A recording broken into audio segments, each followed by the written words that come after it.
The humiliation at the gala, the crystal clinks of champagne glasses, formed a delicate symphony under the murmur of polished conversation. The Lancaster Hotel ballroom was a sea of black tie and silk, every surface gleaming under the light of monstrous chandeliers. Alara adjusted the strap of her simple black dress, feeling like a sparrow that had accidentally flown into an aviary of peacocks. She held a tablet discreetly at her side, a digital lifeline to the countless details that had made this gala possible. Her boss, Julian Vance, was holding court near the center of the room, his laugh too loud, his gestures too broad. He was a man who believed his own press, a rising star in the tech division of Titan Global Industries. He caught her eye and waved her over, a command disguised as a summons. "AH, there you are. I was just telling the team about the riveting work of cross-referencing supply chain manifests," Julian announced as she approached the circle of senior executives. His tone was slick with false bonhomie. A woman named Isabel, from marketing, offered a thin, perfunctory smile. Alara simply nodded, her professional mask firmly in place. "The manifests are crucial for verifying the quarterly asset reports, sir." Yes, thrilling stuff," Julian said, patting her shoulder with a condescension that made her skin prickle. "It's so wonderful that the company offers such meticulous roles for those who prefer them. Keeps everything running smoothly for the real decision-makers, right?" The small group chuckled politely. Isabel's smile widened slightly. It must be a comfort to have such a clear, defined little box to work in. No stressful ambiguity. Alara's grip tightened on the tablet. Her little box had uncovered a $7 million inventory discrepancy last quarter that would have evaporated into thin air without her intervention. She had built the predictive algorithm that optimized their logistics network, saving the company millions more. But to them, she was just the quiet assistant with a fondness for spreadsheets. The energy of the crowd shifted subtly, a wave of attention turning toward the main entrance. The CEO of Titan Global, Cassius Thorne, had arrived. He moved through the room with an effortless gravity, a man who didn't need to raise his voice to command silence. His sharp, intelligent eyes scanned the room, missing nothing. Julian immediately straightened up, his posture becoming almost painfully erect. "Mr. Thorne?" "Sir, what an incredible evening. Your team has truly outdone itself." Cassius Thorne accepted the compliment with a slight nod. His gaze briefly rested on Alara before returning to Julian. "A party is just a party, Vance. It's the results delivered Monday morning that truly impress me. I've been reviewing the Pacific Rim expansion data. Your division's numbers are interesting." Julian swelled with pride, completely missing the careful neutrality in Thorne's tone. "Thank you, sir. It was a massive undertaking, of course. Countless all-nighters, tough calls. But we nailed the projections." He leaned in conspiratorially. "Had to whip the team into shape, naturally. You can't be gentle with these things." Thorne's eyebrow lifted a millimeter. "Is that so?" "Absolutely." Julian barreled on, eager to solidify his image as a ruthless leader. "It's about separating the thinkers from the processors." He gestured vaguely toward Alara. "Take my assistant here. It's brilliant with data entry, a real machine. But put her in a high-stakes strategy meeting?" He let out a dismissive chuckle. "She'd probably just take the minutes." The laugh that escaped Isabel was a little too sharp, a little too eager. A few others in the circle joined in, their eyes flicking between Julian's boasting face, and Alara's frozen one, Elara, felt the heat of 100 eyes upon her. The elegant room seemed to shrink, the air growing thick and difficult to breathe. She looked at Julian, the man whose career she had meticulously buoyed for 3 years, and saw nothing but vacuous arrogance. She looked at the laughing faces and saw their easy cruelty. Her years of work, her insights, her quiet competence, reduced to a punchline. But she did not flinch. She did not look away. She simply stood there, her spine straight, her chin level, absorbing the humiliation without granting them the satisfaction of seeing it break her. Across the circle, Cassius Thorne was not laughing. His eyes were fixed on Alara, studying her reaction with an intensity that was almost physical. He watched the steady rise and fall of her shoulders, the calm defiance in her eyes, the way her hands, Though clench did not tremble, he saw not a meek processor, but a dormant volcano. As the laughter died down, Julian, boldened by what he perceived as a successful joke, clapped his hands together. Another drink. We're celebrating, after all. Ah! The moment broke. The crowd began to chatter again, already moving on to the next distraction. But the silence that had followed the laughter echoed in Alara's ears. She turned to leave too, find a quiet corner to gather the shattered pieces of her professional dignity. As she moved away, she passed Cassius Thorne. He did not look at her, but as she drew level with him, his voice, low, and meant for her ears alone, cut through the din. A machine does not have the eyes of a strategist, he murmured, his tone devoid of judgment, simply stating a fact. It registers the insult, but it does not calculate the response. Then he was gone, moving into the crowd, leaving her standing alone with a heart hammering not just with shame, but with a sudden, terrifying, and electrifying spark of hope. The cool night air hit her face like a physical blessing, a stark contrast to the stifling heat of the ballroom. Alara walked, her heels clicking a sharp, angry rhythm on the pavement, not yet ready to hail a taxi. The humiliation was alive. Wire under her skin, each replay of Julian's words sending another jolt through her system. A real machine. She could still feel the phantom weight of his condescending pat on her shoulder. She found a small, deserted park bench overlooking the city's skyline and sat, the silk of her dress rustling in the quiet. Closing her eyes, she didn't see the glittering lights of the Lancaster, but a cluttered desk in a tiny apartment, lit by the blue glow of a second-hand laptop. 3 years ago, the smell of cheap coffee and ambition. Julian then, just a frantic project manager with a disastrous presentation for a client named Soulcore Industries, had shoved a drive into her hands. I need charts, he'd begged, his face pale. Lots of them. Make it look intelligent. You're good with this stuff. She'd done more than make charts. She'd stayed up for 2 days, dissecting Soulcore's publicly available data. For answering industry trends Julian had never considered. She found the flaw in their projected market growth, the one their own analysts had missed. She built not just a presentation, but a completely new, data-driven strategy for the pitch. Aide handed it to him, her eyes gritty with exhaustion. This is comprehensive, he'd said, scrolling through her work, a strange look on his face. He'd never asked how she'd done it. He'd just taken the credit and the promotion that followed. It became their unspoken pattern. His genius, her architecture. A sleek black town car pulled up to the curb beside her park bench, its windows sliding down with a near-silent hum. The interior was dark, but the sharp profile of Cassius Thorne was unmistakable. Get in. His voice was calm, offering neither apology nor preamble. It was a command, but one that felt like a choice. Her heart stammered. This was it. She was either being fired for causing a scene or being offered a hollow consolation prize.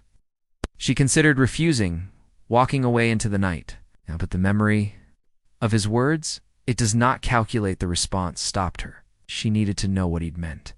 She slid into the leather seat opposite him. The door closed, plunging them into a quiet, intimate space. The city lights slid past the tinted windows like scattered jewels. Julian Vance is an idiot, Thorne stated, his gaze fixed on her. It wasn't an opinion, it was a clinical diagnosis. Elar said nothing. Agreeing felt disloyal, even now.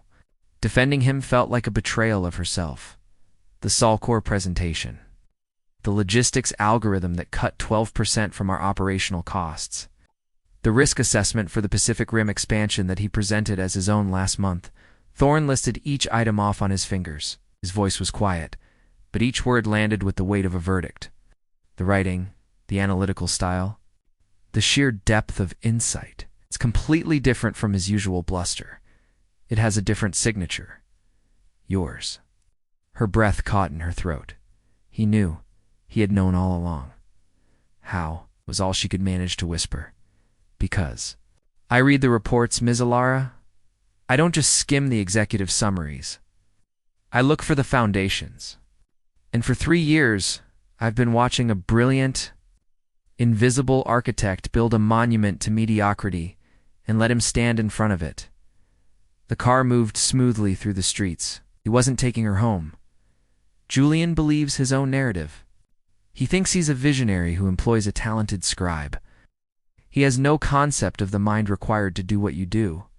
He leaned forward slightly, the interior light catching the sharp intelligence in his eyes, which is why his current project, Project Chimera, is failing catastrophically. He's out of his depth, and he's too arrogant to see it. He's making decisions based on ego, not data. Project Chimera, the company's open secret. A bleeding-edge, expensive endeavor into integrated AI logistics. Julian's pet project, his ticket to the executive board. The last set of numbers he presented, Lara began cautiously, her professional instincts overriding her personal shock. The interoperability metrics. They seemed optimistic. They were fabricated, Thorne said flatly, or more accurately, massaged beyond recognition. The project is a black hole. It's burning capital and has produced nothing but a very pretty, very non-functional demo. The board is getting restless. Need to know how deep the rot goes before I pull the plug. He pulled a slim tablet from the seat beside him and handed it to her.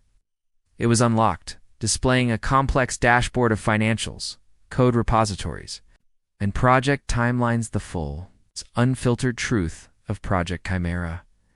This is your assignment, should you choose to accept it, not as Julian Vance's assistant, as my personal analyst. I want a complete forensic audit. I want to know every missed deadline, every financial sleight of hand, every technical compromise. I want to know what's broken, why it's broken, and who broke it. Ilara stared at the tablet, her mind already racing, patterns and discrepancies beginning to leap out at her from the screen. It was a mess. It's a beautiful, terrifying, exhilarating mess. This is highly irregular, she said, her voice stronger. Now, going over my direct superior's head. Julian Vance is no longer your superior, Thorne interrupted, his tone leaving no room for argument. As of your silent walk out of that ballroom, you report to me. This is your chance. To step out from behind the curtain, not to prove yourself to me. I already know what you're capable of. This is your chance to prove it to everyone else. He was offering her a weapon, the very data she worshipped, to dismantle the man who had mocked it. Why? She asked, finally looking up from the glowing screen to meet his gaze. Why me? Why this way? A ghost of a smile touched his lips, the first she had ever seen on him. It wasn't warm, it was calculating, sharp. Because machines process, he said, echoing his words from the gala. Architect's design, cadence, he paused, letting the word hang in the space between them. They tear down flawed structures to build new ones. I am a titan. I believe you might be one too. Show me. The car slowed to a stop. They were outside her apartment building. The mundane reality of her life juxtaposed against the seismic shift that had just occurred inside the car. She clutched the tablet, her fingers curling around its cool, hard edges. It felt less like a tool and more like a key. I'll need secure access beyond standard IT channels, she said, her mind already mapping her first moves. You'll have it. Marcus from cybersecurity will be your point of contact. He's discreet, and he answers to me. Thorne handed her a plain black business card with a single name and a number etched in silver. My direct line? For you alone. Lara nodded. Opening the car door, city sounds rushed back in. Don't disappoint me, Ms. Ilara, Thorne said, his voice low. The view from the top is exceptional, but the fall is absolute. The door closed and the town car pulled away, melting into the traffic. Ilara stood on the sidewalk, holding the tablet containing the seeds of Julian's destruction, the CEO's card burning a hole in her clutch. The humiliated assistant was gone. In her place stood something new, something fierce and hungry. The architect was finally being given the blueprint for her own destiny. She intended to build a masterpiece. The familiar hum of her personal laptop was a different sound now. It was no longer the tool of a hobbyist. It was the engine of a quiet investigation. The tablet Cassius Thorne had given her lay connected to it, a digital pipeline into the beating heart of Project Chimera. The first thing Yalara did was establish a secure, encrypted tunnel. Using the credentials Marcus from cybersecurity had provided with a terse, the boss says you get whatever you need. For 3 days, she called in sick to Julian's office, a first in her tenure. She ignored his impatient texts and the saccharine check-in calls from Isabel. Her world shrank to the 4 walls of her apartment, now strewn with printed financials, network diagrams, and empty coffee cups. The data streamed across her screens, a river of numbers and code, and she was a fisherwoman, patiently waiting for the telltale tug of something wrong. It didn't take long. The first thread was a discrepancy in the server utilization logs for the AI's core processing unit. The official reports Julian had presented showed a healthy, steady workload. The raw logs told a different story: massive, unsustainable spikes followed by periods of complete dormancy. It was the digital equivalent of a car revving its engine to the red line while standing still. The system wasn't learning. It was having seizures. She followed the thread, her fingers flying across the keyboard. Each layer of deception she peeled back revealed another beneath it. Vendor invoices for cloud storage services were inflated by 40%, with the excess funds funneled into a subsidiary shell company she traced back to a name that made her blood run cold: Isabel's brother in Dashlaw. A memory surfaced, sharp and unwelcome. Isabel, leaning over her desk months ago, her perfume cloying. Julian is so busy with the big picture, he hates getting bogged down in petty invoice approvals. Just bring them to me, darling. I'll make sure they get sorted. Lara had thought it was a kindness. It was a conspiracy. The most damning evidence was buried in the code repository itself.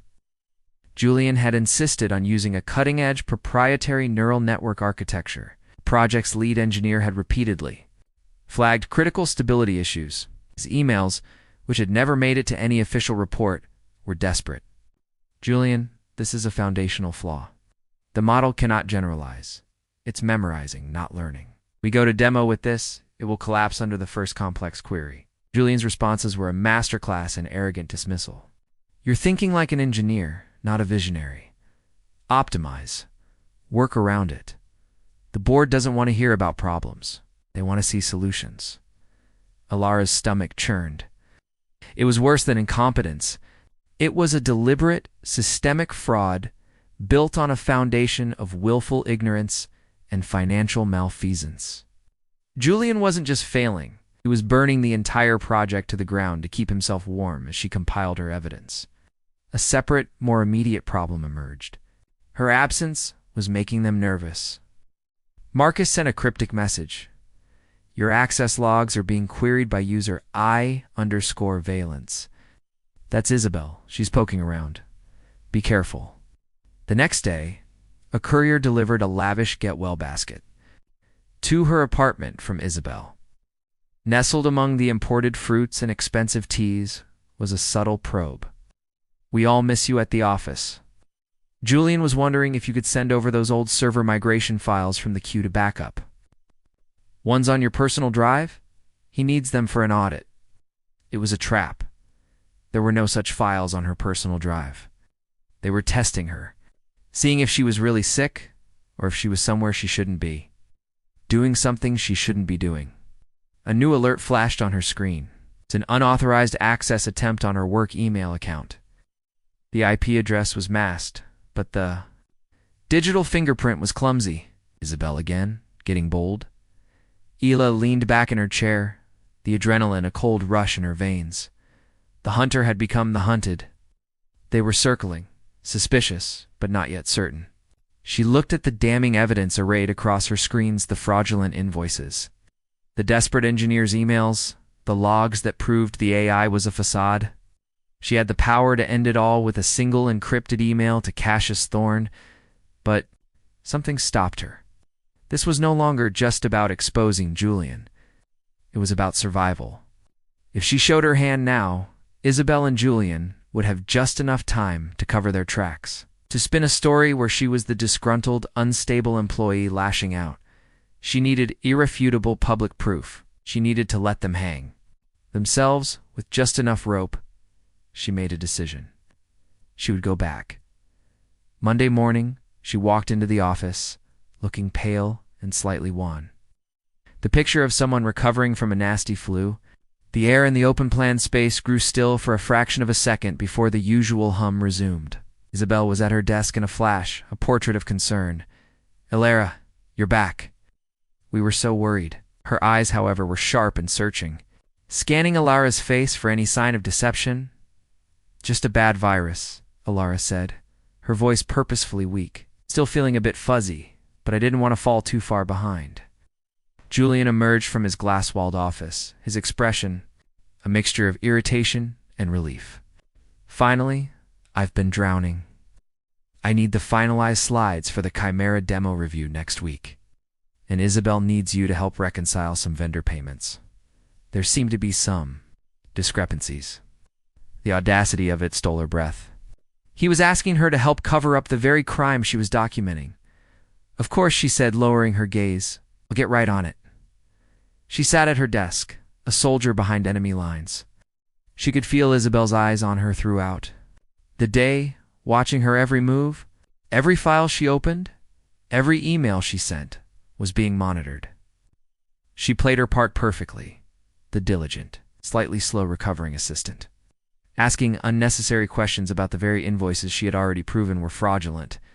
That night, in the sanctity of her apartment, she opened a new, secure channel to Marcus. "They're watching me. I need a ghost." His reply was instant, already on it. "I've set up a mirrored environment. Everything you do on your work terminal is being replicated here. They'll see you working on spreadsheets. I'll see you digging into the real data. Just be careful. Valence is smart." The web was tightening. Julian, emboldened by her return, grew more reckless, adding new inflated costs to the project budget.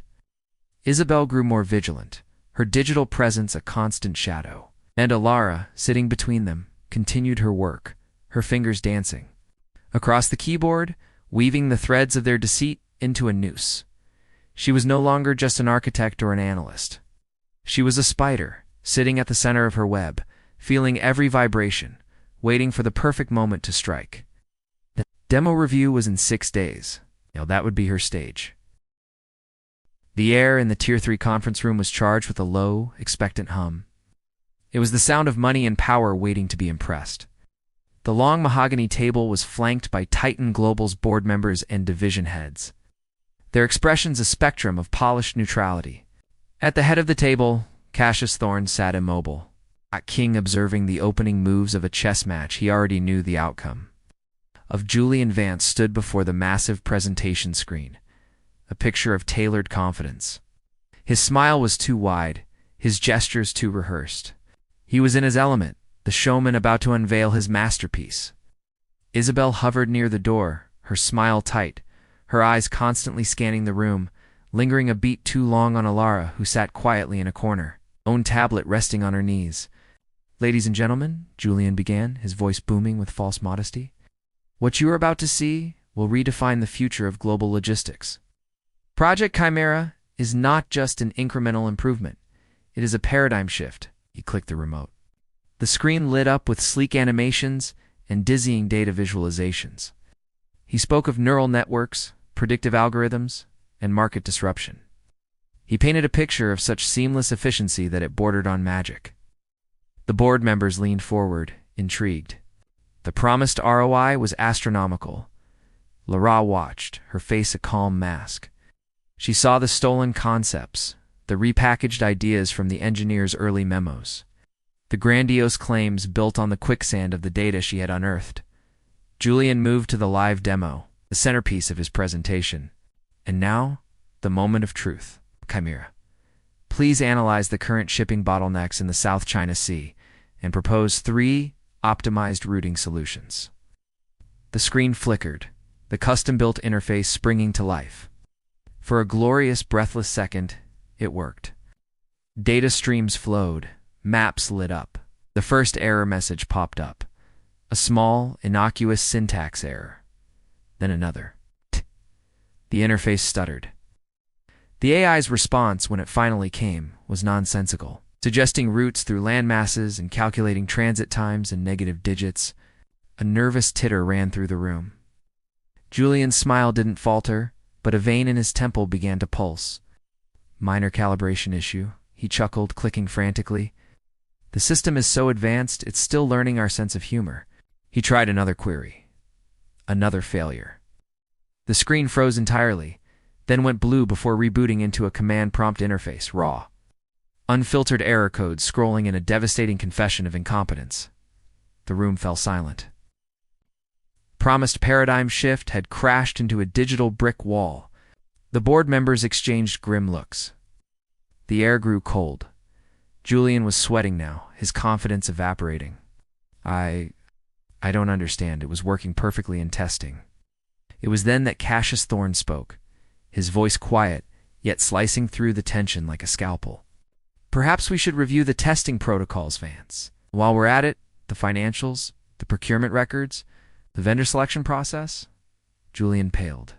Sir, I can explain. I'm sure you can, Thorne said, his gaze sweeping over the stunned audience before landing on the corner of the room. But I believe we have an analyst present who has already compiled a rather comprehensive explanation. Ms. Alara, if you would. Every head in the room swiveled to look at her. Isabel's face was a frozen mask of horror. Julian's was pure, unadulterated panic. Ilara stood. Her legs felt steady. Her heart was not hammering with fear, but with a fierce, clean rhythm of purpose. She walked to the front of the room, not looking at Julian as he shrank away from the podium. She placed her tablet on the connector, and with a tap, her own presentation replaced the frozen failure on the screen. It was a masterpiece of forensic analysis. Clean, brutal, and undeniable. What you were promised was a revolution, she began, her voice clear and steady, devoid of emotion. What was built was a house of cards. Slide. The server logs showing the AI's catastrophic instability. The core AI doesn't learn. It malfunctions. Click. The inflated invoices, with arrows tracing the payments to Isabel's family. The project's budget was systematically plundered through fraudulent vendor contracts. Click.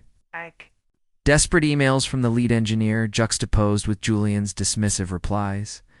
Technical warnings were ignored and suppressed to maintain a false narrative of progress. With each click, another pillar of Julian's empire crumbled. She showed the code, the financials, the communications. She didn't need to accuse. The evidence did all the talking. The room was utterly silent, save for the soft click of her remote and her calm, precise narration. She was not an emotional victim seeking revenge. She was a surgeon presenting a terminal diagnosis. When she finished, the screen displayed a single, final word, conclusion. Project Chimera is a complete and total failure, rooted in fraud and incompetence. She turned to face the room. Julian looked physically ill. Isabel had sunk into a chair, her face in her hands. Cassius Thorne rose from his seat. The silence was absolute, waiting for the executioner's axe to fall. Julian Vance, he said, his voice echoing in the quiet room. Your employment with Titan Global is terminated, effective immediately. Security will escort you from the building. He then turned his gaze to Isabel. Ms. Valence, your actions constitute criminal fraud. You will remain here until the authorities arrive. He waited as the shocking commands were carried out, as a stunned Julian was led away, and a trembling Isabel was left under the watchful eye of a board member. Then Thorne looked back at Alara, who still stood at the front of the room, the architect of the ruins surrounding her. A house of cards must be torn down, he announced to the room, his voice losing its edge and gaining a new, resonant weight. But it creates space for a stronger foundation. This company was nearly derailed by arrogance and deceit. It was saved by diligence, integrity, and exceptional skill. He walked toward her, stopping a few feet away. The entire board was watching. The power structure of the company hanging on his next words. The position of Director of Strategic Analysis is now vacant. Requires a visionary who understands that true power lies not in grandiose claims, but in immutable facts. It requires a leader who has already proven they can see the truth everyone else misses. He looked directly at her, and for the first time, His expression held something akin to respect. Double quotes, Ms. Ilara, the project is yours. The team is yours. Rebuild it. Make it what it was promised to be. Show them what happens when competence is crowned over conceit. For a moment there was silence. Then a single board member began to clap. Then another, and another, until the room, once filled with judgment and shock, was filled with a rolling, thunderous applause for the woman they had all overlooked. Ilara stood there, not as an assistant, not as a victim, but as a director. The coronation was complete. Titan had spoken, and he had crowned her his equal. The silence in her new office was a physical presence, thick and luxurious. It was the silence of absorbed sound from plush carpeting, of double-paned glass insulating her from the city's hum 20 floors below. Ilara stood at the floor 2 ceiling window, not yet sitting at the vast empty desk behind her. The view was a grid of possibilities, a map of the city she now had the power to influence. Director of Strategic Analysis. The words still felt foreign. A title she'd worn for a week, but was only now in the quiet beginning to inhabit. The office was hers to shape. Out went the cold, modernist art Julian had favored. In came a single, large-scale photograph of a neural network visualization. Its complex, beautiful pathways mirroring the work she loved. It was a statement. This was a place of intellect, not ego. Her first official act had been to summon the lead engineer from Project Chimera, the one whose warnings had been ignored. His name was Liam. He'd entered her office with the wary exhaustion of a man who expected another dressing down. The project is a mess, she'd said without preamble, gesturing for him to sit. But the core idea isn't. I've read. Your initial proposals? The ones Julian rejected? He'd nodded, cautious. They were less flashy. They were structurally sound. I want you to lead the technical rebuild. No deadlines, no demos for the board until you tell me it's ready. Your only mandate is integrity. The shock on his face had melted into a dawning, fervent determination. You mean that? I've staked my new position on it, she'd replied, a faint smile touching her lips. Don't make me look like a fool. We won't, he'd said, and that we felt like the first brick in a new foundation. Liam became a constant presence. Their work was a frantic, exhilarating dance of problem-solving, often stretching late into the evening. They'd order food, spread code across her glass desk, and debate algorithmic approaches with a passionate intensity she'd never experienced with Julian. It was a meeting of minds, a partnership built on mutual respect. One such night, during a rare pause as their food arrived, he looked at her, his expression thoughtful. When they announced you were taking over, half the team thought. It was a joke, the quiet assistant, in the other half, she asked. Unpacking containers. The other half, he said, holding her gaze. Knew Julian was a fraud and figured anyone he was that threatened by had to be brilliant. Gestured at the complex equations sketched on her whiteboard. Hey, we were right. A current passed between them, warm and unspoken. It was there in the way he handed her a coffee, his fingers brushing hers. In the late-night laughter over a silly coding error. It was a connection born not from pity or shared trauma, but from shared purpose and a growing, undeniable attraction.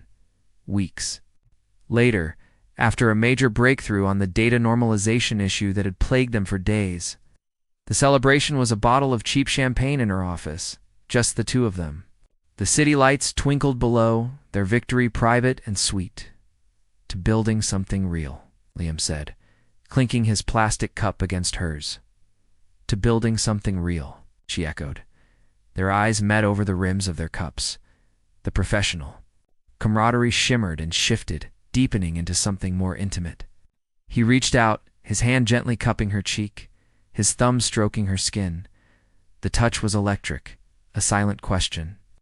Her answer was to lean into it, to close the distance between them, and meet his lips in a kiss that tasted of champagne and promise. It was not a frantic collision, but a discovery, a gentle and profound acknowledgement of what had been growing between them for weeks. The next morning, a Google alert flashed on her screen. It was no longer about her. Former Titan Global executive Julian Vance faces securities fraud charges. The article was brief. His hubris had extended beyond the company. They'd been insider trading based on Chimera's false progress. Isabel, in a plea deal, had given him up. The accompanying photos showed a man diminished, his tailored suit replaced by cheap clothing. His arrogance finally wiped away by the cold reality of consequences. Lara felt a quiet click of closure, not triumph. It was the sound of a door firmly shutting on a past life. He was a footnote in her story now, not the author of it. 6 months later, the transformation was complete. The woman who had been publicly shunned was now a respected force.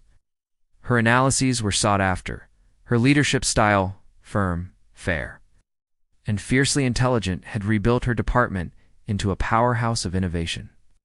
She had not just taken Julian's place, she had redefined it. She sat on her balcony one evening, a glass of wine in hand, Liam's arm a comfortable weight around her shoulders. The silence between them was easy, filled with the contentment of a shared day. "Penny for your thoughts," he murmured, his lips brushing her temple. She leaned into him, watching the lights of the city she helped run. "I was just thinking about views," she said softly. Julian always wanted the corner office for the status, the title for the power. She tilted her head back to look at him. "I think I just wanted the room to build something meaningful." He smiled, a warm, genuine thing that reached his eyes. "And have you?" She thought of her team, their respect hard-earned. She thought of the project, now stable and showing. Genuine, honest promise. She thought of the man beside her who saw the strength in her mind and the woman behind the title. "Yes," Lara said, her voice full of a quiet, unshakable certainty. "I believe I have." The fall of the Titan had not been about her vengeance. It had been about the world righting itself. The truth once released had its own momentum, its own justice. She had simply been the one brave enough to open the cage, and in that freedom, she had not just found power or success. She had found everything.